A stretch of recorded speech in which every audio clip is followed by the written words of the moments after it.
Ya. Bismillahirrahmanirrahim. Assalamualaikum warahmatullahi wabarakatuh. Bapak Ibu sekalian, kita jumpa lagi bincang-bincang tentang pemahaman dan implementasi ISO 17025. Bapak Ibu sekalian, hari ini atau kali ini kita coba diskusi tentang persiapan asesmen. Kita ambil case contoh, yaitu persiapan asesmen yang akan dilaksanakan di Laboratorium Lingkungan Hidup, Dinas Lingkungan Hidup Kabupaten Kapuas, Kalimantan Tengah. Sesuai dengan schedule, teman-teman Labling DLH Kabupaten Kapuas akan dilaksanakan asesmen pada awal Februari. Nah, menarik Bapak Ibu sekalian karena kali ini asesmen yang dilakukan dikenal dengan istilah joint assessment.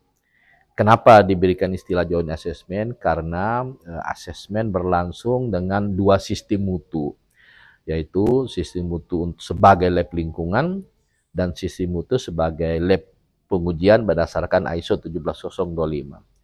Kalau sebagai lab lingkungan, rujukannya adalah keputusan Menteri Lingkungan Hidup dan Kehutanan.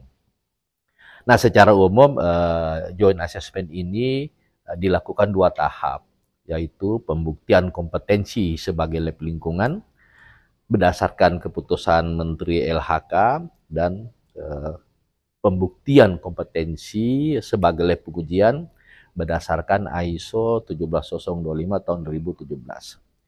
Nah, demikian pula Bapak Ibu sekalian di dalam persiapan asesmen untuk teman-teman Labling DLH Kapuas, kita bagi menjadi dua bagian. Yang pertama ya persiapan sebagai lab lingkungan.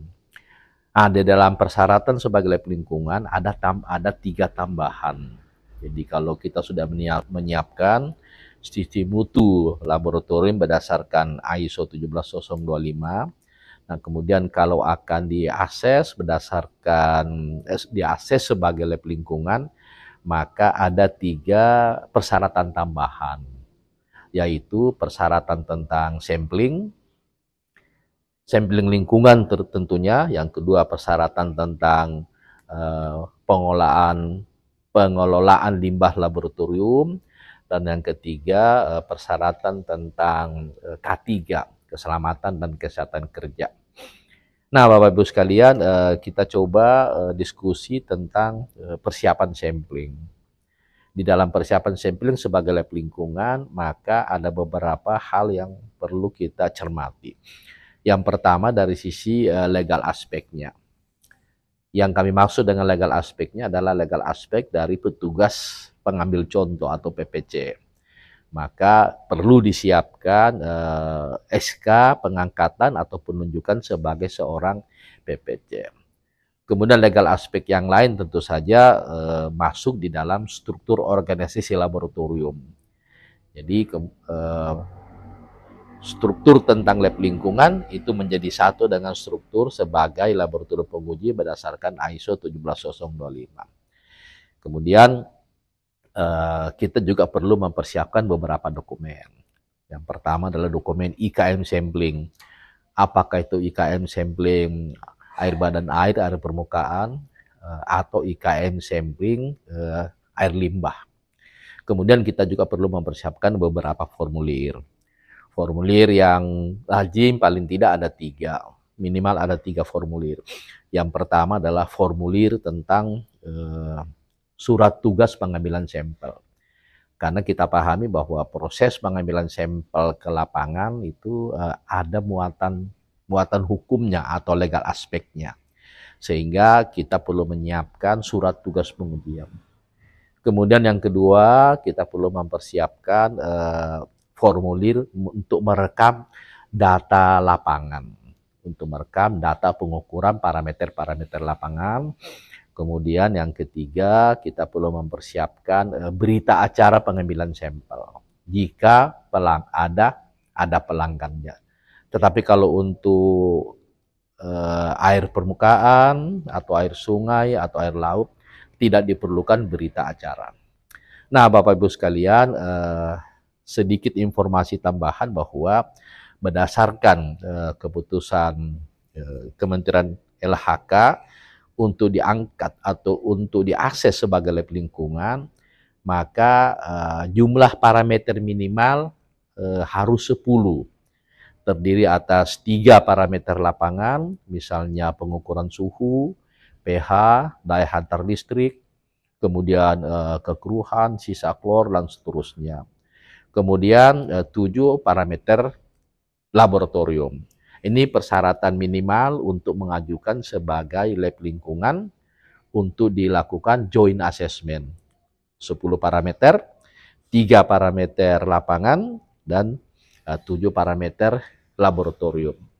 Nah, setelah kita mempersiapkan semua itu, maka kita juga harus mempersiapkan peralatan untuk mengukur parameter-parameter lapangan, dan sesuai dengan kebijakan, peralatan untuk mengukur parameter lapangan, misalnya pH, alatnya adalah pH meter, kemudian daya hantar listrik, alatnya adalah konduktometer, maka alat itu otomatis sudah dikalibrasi sebelumnya di laboratorium kalibrasi yang terakreditasi ISO 17025, kemudian dilakukan uji kinerja atau performance check atau performance test atau uji fungsi sebelum berangkat ke lapangan. Itu kita siapkan.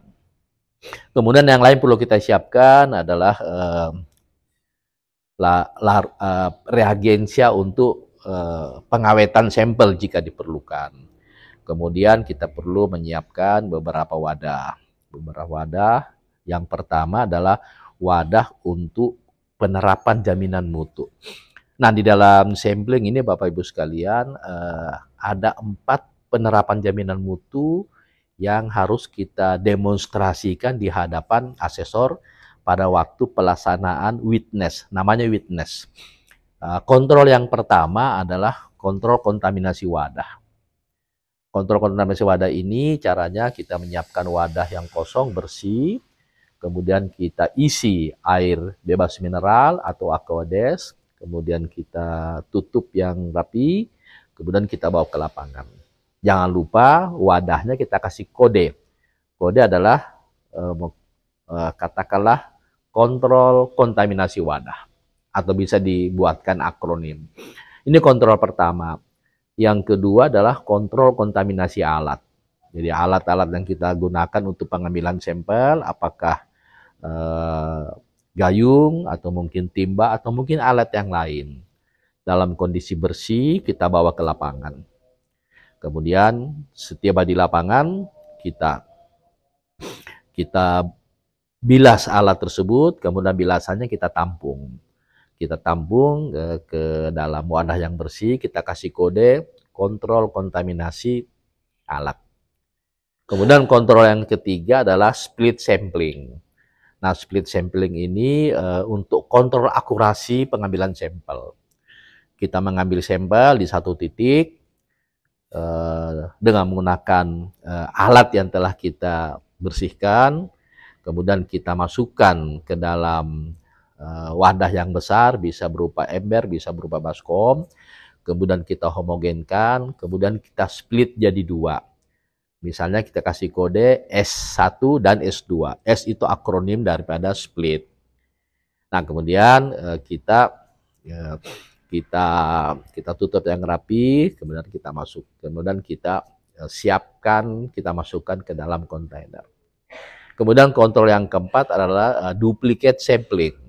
Duplicate sampling, kita mengambil sampel di titik yang sama sebanyak 2 kali berturut-turut dengan waktu yang hampir bersamaan. Kemudian kita kasih kode D1 dan D2. D akronim duplikat. Nah, kemudian kita rapikan. Nah, itu 4 kontrol yang harus kita demonstrasikan di hadapan asesor. Yang pertama, kami ulangi lagi, yang pertama kontrol kontaminasi wadah. Yang kedua, kontrol kontaminasi alat sampling.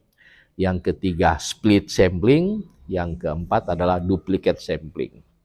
Nah, Bapak Ibu sekalian, setelah ini selesai, maka kita menetapkan Apakah kita misalnya kita menetapkan parameter yang akan kita kontrol adalah parameter logam berat. Misalnya tembaga, besi, atau parameter-parameter yang lain. Kalau logam berat, maka kita harus juga menentukan apakah sebagai logam total atau sebagai logam terlarut. Kita ambil misalnya contoh, kita tetapkan sebagai logam terlarut. Maka sampel air yang ada di dalam sudah ada dalam wadah-wadah tadi, kita saring dengan menggunakan kertas saring berukuran pori 0,45 mikrometer. Tentu saja kita sudah menyiapkan alat atau pompa untuk menyaringnya. Setelah kita saring, kemudian kita awetkan, karena ini logam berat, kita awetkan dengan menggunakan asam nitrat pekat sampai pH kurang dari 2. Nah, warningnya Bapak Ibu sekalian, proses penambahan asam nitrat pekat ini tidak boleh, ya, tidak boleh terlalu berlebihan. Yang penting kita ukur pH-nya dengan menggunakan pH stick atau indikator pH, kertas indikator pH sampai kurang dari 2. Sebab kalau kita menambahkan asam nitrat dalam jumlah yang berlebihan, dikhawatirkan terjadi proses pengenceran sampel karena akibat dari penambahan asam nitrat yang berlebihan. Nah, ini penerapan terhadap jaminan mutu. Nah, kemudian selanjutnya Bapak Ibu sekalian, kita melakukan pengukuran parameter lapangan. Ya, misalnya suhu, maka kita menggunakan termometer yang sudah terkalibrasi, kita celupkan, kemudian masih tercelup, kita baca suhunya berapa. Kemudian yang kedua, kita mengukur parameter pH, seperti sesuai dengan IKM pengukuran parameter pH. Kemudian yang ketiga, untuk parameter lapangan adalah mengukur daya hantar listrik dengan menggunakan alat konduktometer. Ya. Nah, kemudian data-data tadi ini kita masukkan atau kita rekam, kita catat di dalam formulir yang sudah tersedia. Nah, ini Bapak Ibu sekalian. Nah, setelah itu yang ketiga ya kita melakukan pengambilan sampel yang lain untuk kontrol pengujian real sampel. Setelah kita ambil, kemudian kita saring dengan menggunakan kertas saring ukuran pori 0,45 mikrometer.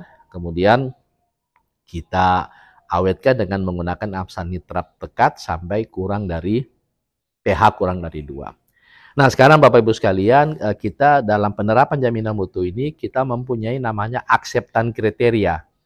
Contoh, untuk kontrol kontaminasi wadah, akseptan kriterianya adalah hasil uji terhadap parameter logam yang terdapat dalam sampel tadi di dalam wadah kontrol kontaminasi wadah tadi.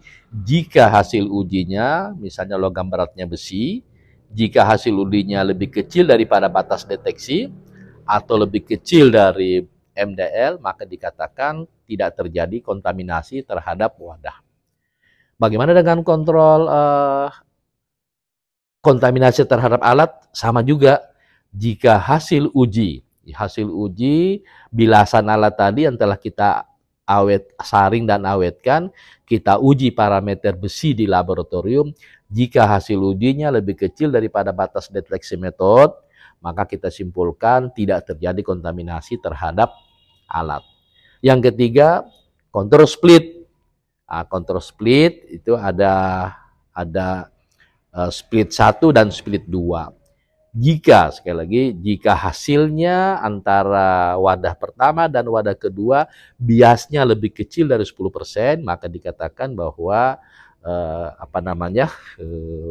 kontrol akurasi kita cukup bagus, cukup teliti atau cukup tepat.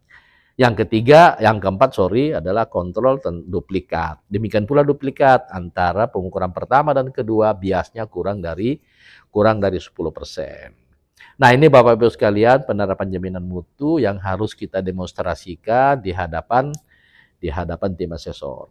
Hal-hal lain juga yang perlu dipertimbangkan atau diperhatikan Bapak Ibu sekalian pada waktu pelaksanaan witness oleh asesor, yaitu tentang APD. Kita siapkan alat pelindung diri, misalnya sepatu boot, kemudian jaket, kemudian helm, kemudian sarung tangan, dan jika diperlukan jika diperlukan masker. Ya. Kemudian yang tidak kalah pentingnya juga Bapak Ibu sekalian, setelah tiba di lapangan, maka kita harus menetapkan titik dan lokasi sampling. Nah, persyaratannya berdasarkan prinsip sampling, titik dan lokasi pengambilan sampel harus representatif atau mewakili. Nah, ini kita diskusikan di lapangan dan kita tunjukkan kepada asesor bahwa titik ini adalah sudah representatif. Nah, kemudian Bapak Ibu sekalian, setelah itu tiba di laboratorium, kita melakukan kompilasi data, kita rekam datanya dengan bagus, kemudian kita tunjukkan kepada tim asesor. Apa yang perlu kita tunjukkan kepada tim asesor? Yang pertama, kontrol kontaminasi wadah, tidak terjadi kontaminasi. Yang kedua, kontrol kontaminasi alat, tidak terjadi kontaminasi. Yang ketiga, split sampling, hasilnya lebih kecil atau biasnya lebih kecil dari 10%. Kemudian kita tunjukkan hasil duplikat sampling, biasa juga lebih kecil dari 10%.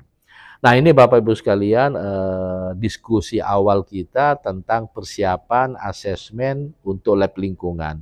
Ini baru tentang samplingnya. Nanti juga kita akan berbicara sedikit bicara tentang IPAL dan penerapan K3, keselamatan dan kesehatan, keselamatan dan kesehatan kerja, yaitu implementasi daripada SMK3. Baik Bapak Ibu sekalian, ini bincang-bincang singkat kita tentang persiapan joint assessment lab lingkungan, tapi kita baru diskusi tentang aspek lingkungannya saja. Belum kita diskusi tentang aspek lab pengujiannya berdasarkan ISO 17025. Demikian Bapak Ibu sekalian, mohon maaf atas segala kekurangan. Tetap semangat, jadikan penerapan sistem mutu bermanfaat bagi kehidupan. Assalamualaikum warahmatullahi wabarakatuh.